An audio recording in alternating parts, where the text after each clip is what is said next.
दोस्तों स्वागत है मेरे चैनल सीओ विहार में। और आज हम आपको बताएंगे कि एमएसएमई सर्टिफिकेट कितना ज़रूरी होता है और एमएसएमई का फ़ायदा क्या क्या है और एमएसएमई सर्टिफिकेट से आप कितनी जगह पर टेंडर डाल सकते हैं।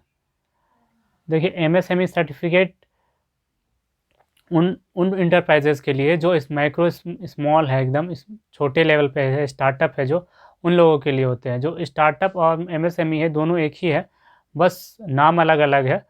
और ये जो है स्टार्टअप मोदी जी के टाइम पे शुरू किया गया था और एमएसएमई है जो ये पहले से चला आ रहा है। तो एमएसएमई में अगर आप रजिस्टर्ड है या स्टार्टअप इंडिया में रजिस्टर्ड है तो आपको क्या होगा, देखिए, आप कभी कभी जो टेंडर कोई छोटा छोटा टेंडर डालेगा तो उसमें आपको फीस नहीं लिया जाएगा। ये एमडी जो अमाउंट है आप उससे आपसे नहीं लिया जाएगा, क्योंकि एमएसएमई सरकार नियम निकाला है कि छोटे इंटरप्राइजेस को बढ़ावा देने के लिए, कि जिससे देश सरकार बढ़ सके, जो इंटरप्राइजेस से बढ़ सके, इसके लिए उन्होंने एमएस जो भी है ईएमडी का प्रावधान उनको लिए कम कर दिया गया है। एमएसएमई सर्टिफिकेट पे उनको ज़रूरत नहीं पड़ेगा। और ऐसे में आप भी एमएसएमई सर्टिफिकेट ज़रूर बना लें। अगर आपके पास उतनी पूंजी का कमी है तो आप उसमें उसे बना करके, बहुत से टेंडर ऐसे निकलते हैं जिसमें मैं, जैसे आईटीबीपी और सीसीएल और बहुत जगहों पे, जैसे जेबीएनएल, जितने भी गवर्नमेंट सेक्टर है उसमें छोटे छोटे कामों को एमएसएमई सर्टिफिकेट के हिसाब से आप कर सकते हैं। जिसमें लेकिन अगर उस टेंडर फॉर्म में अगर लिखा हुआ होगा कि एमएसएमई का पेपर रिक्वायर्ड है, एग्जाम्पशन किया होगा ईएमडी के सेक्टर में, तो उसमें आप कर सकते हैं। जैसे एग्जाम के लिए मैं आपको बताता हूँ कि कुछ दिनों पहले मैंने आईटीबीपी का फॉर्म भरा था, आईटीबीपी का टेंडर डाला था। आईटीबीपी का टेंडर डाला था तो मैंने उसमें टेंडर फॉर्म जो होता है उसे मिस कर गया था, मैंने उसे साइन नहीं किया था। साइन नहीं किया था तो उसे मुझे कैंसिल कर दिया गया था, टेक्निकली कैंसिल कर दिया गया था। जैसे आप मैं आपको दिखा देता हूँ। जैसे इसमें देख सकते हैं कि इसमें पहला 4 बिडर है, जिसमें पहला बिडर मैं ही हूँ, विवेक इंजीनियरिंग। उसके बाद सेकेंड बिडर है एमएसएसआरए इंडिया, और ये फिर थर्ड बिडर है पीयू इंटरप्राइजेस, और है ये मधुमनिका इंजीनिकॉन। देखिए, ये मेरे घर के ही सामने था। ये जो पड़ेगा ये मेरे घर के एकदम पास में ही था, तो इसलिए मैंने इसे टेंडर को डाल दिया था। आईटीबीपी कैंप है जो हमारे घर के पास ही में है, तो मैंने इसे सोचा कि डाल देता हूँ। और ये जो टेंडर था 5 लाख के आसपास का था, 5 लाख का था, और इसमें ईएमडी का रिक्वायरमेंट किया गया था 9 लाख 9,678 का रिक्वायरमेंट था।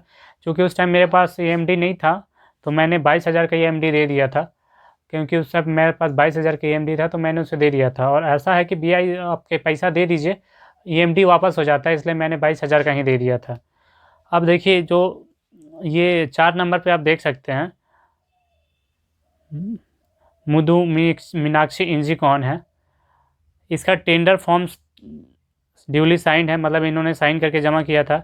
और फिर EMDRS 9,678 का ये एग्जाम्प्टेड किया गया है, मतलब इन्होंने एमएसएमई फॉर्म लिखा हुआ है इसके ऊपर, देखिए, तो इनका माफ़ हो गया। ये एमएसएमई फॉर्म है तो इसका एक्सेप्ट कर लिया गया और ये क्वालिफाइड है। देख सकते हैं आप, क्वालिफाइड हो गए हैं इसमें। और ये टेंडर है जो ज़्यादा पुराना नहीं है, आप इसमें साइन देख सकते हैं, ये कुछ दिनों पुराना ही, मतलब इसमें देख सकते हैं डेट 12/10/2022, और अभी डेट चल रहा है 23 तारीख। तो आप जान सकते हैं कि ये अब ज़्यादा पुराना नहीं है, और अभी अभी भी एमएसएमई फॉर्म से सब ऑफ़र आप प्राप्त कर सकते हैं। और एमएसएमई के बहुत से फ़ायदे हैं जो आपको ऐसे आप देखते नहीं हैं। जैसे आप मान के चलिए, आपको जब पेमेंट, टेंडर का काम कर लिए, सारा कंप्लीट हो गया, तो आपका जब पेमेंट करता है तो उसमें आपका टैक्स डिडक्शन भी कम होता है। अगर आप एमएसएमई है तो उसमें डिडक्शन कम होता है, माइनर ही कम होता है, लेकिन वो अगर आप मान के चलिए आपने 15 लाख का काम किया है तो उसमें भी कुछ अगर बचेगा तो अच्छा खासा उसमें टैक्स डिडक्शन कम होता है। जिसमें आप में जब टैक्स डिडक्शन कम होगा, आपका जब प्रॉफिट ज़्यादा होगा तो आप अच्छा खासा आप इसमें फील्ड में आगे बढ़ सकते हैं। इसलिए अगर आप छोटे से स्टार्ट करना चाहते हैं तो एमएसएमई रजिस्ट्रेशन कर लीजिए।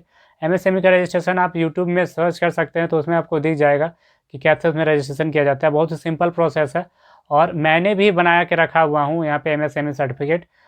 तो आप अगर है, आप शुरुआत लेवल पे कर रहे हैं तो आप ज़रूर कीजिए। आप शुरुआत में, बाद में आप बड़े लेवल पे पहुंच जाएं तब भी वो काम आएगा एमएसएमई का सर्टिफिकेट। और इससे बहुत फ़ायदा होता है। बहुत सारे सेक्टर में होता है जिसमें आपको पैसे का रिक्वायरमेंट एकदम कम होगा, तो आप इसमें टेंडर में अप्लाई कर सकते हैं और इसमें अच्छा खासा आप बेनिफिट कर सकते हैं और इसके द्वारा आप लाखों करोड़ों कमा सकते हैं। तो दोस्तों, इसी तरह के वीडियोज़ मैं अपने चैनल पर डालता रहता हूँ। चैनल को लाइक सब्सक्राइब जरूर करें। मिलते हैं अपने नेक्स्ट वीडियो में।